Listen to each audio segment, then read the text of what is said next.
Hey Noville fans, and welcome to another episode of Cooking with Dad Before He's Dead. Today you get a two-for special. We're going to cook some ribeye steaks and also some lamb chops. These are my wife's favorite here. I'm going to show you how I do that and also how to prep the steaks. So these steaks are enjoyed by a lot of people and I'm going to show you how I do it. Here we go. So for these steaks, very simple. Here it is. If you want to know the secret, Dale's Steak Seasoning.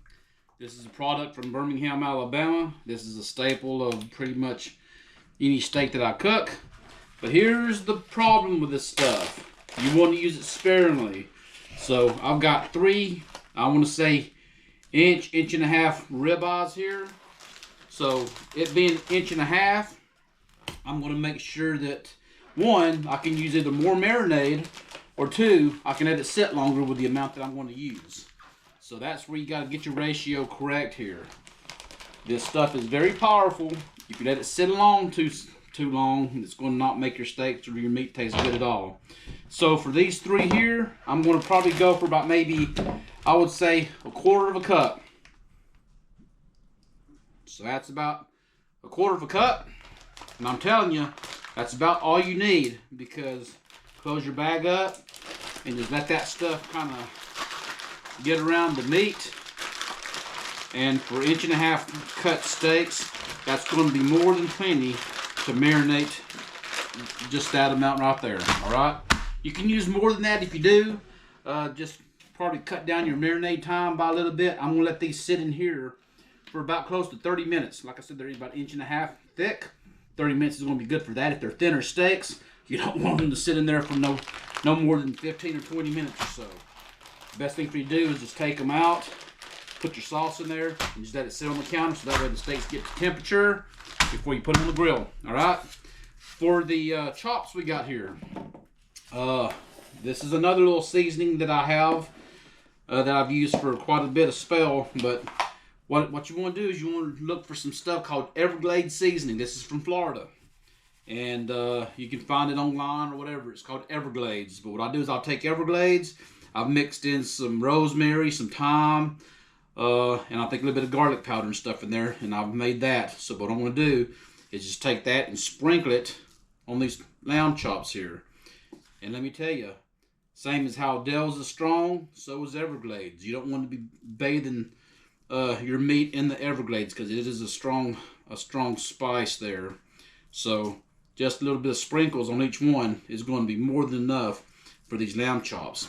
And we're going to let these probably sit out for about the same amount of time as for those steaks. Usually the best rule of thumb is come get your stuff marinated. If you're using a charcoal grill, go light your charcoal grill and get that started. By the time your grill is ready, these are marinated long enough. That's my rule of thumb. If you're using a propane gas, if you're like Hank Hill and you think propane is the king, then I mean, like I said, you just do the math on however long it takes for you to marinate these things and go fire up your propane tank. But like I said, this is going to be pretty much 30 minutes, and I would say that's probably maximum for those ribeye steaks. These chops here, just let it kind of sit, and this seasoning will just kind of develop a little crust on the outside of them. And that's about it for seasoning. But like I said, Everglades mixed with thyme, rosemary, and some garlic powder. The ribeye steaks, a quarter cup of Dale's Steak Seasoning here. And that's all you need. Let that ride, and we'll see you at the grill when we fire it up. So remember, with the lamb chops, what I want to do is basically on the bone side and the fat side, I'm going to cook those for 1 minute on each side.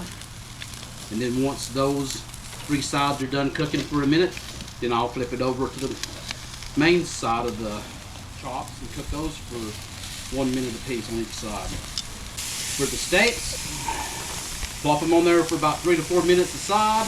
We like ours to be medium rare, more to the rare side. So that's all it really takes, is just 3 to 4 minutes on each side, and they're pretty much done. And don't forget to bring them inside and let them rest for a spell. So let's go ahead and take one of these chops here and cut into it. And I'm going to show you exactly what 1 minute all the way around will do for your lamb chops. And I'm telling you, if you want rare lamb chops to be perfectly rare, That's kind of about where we like to have ours at. Some of y'all probably want more done than that, but for us, we like to have a little bit of bah. And that's good. Very good lamb chops. Now for the steak, the same concept. We want it to have a little bit of moo to it. So we don't like to cook it too overly done, but just to cut into it a little bit and show you about the rareness that we like. Rare to medium rare. That's how we like our steak. And that right there with Dell's is going to be one of the best steaks you ever cook in your life. Try it. If you like it, that's great. I know there's some of you out there telling me I could have done this or I could have done that. This is how I do it. You do it the way you want to do it. So I hope you enjoyed this video of cooking ribeye steaks and lamb chops. I'll catch you guys on another episode of Cooking with Dad Before He's Dead. So until then, toodles.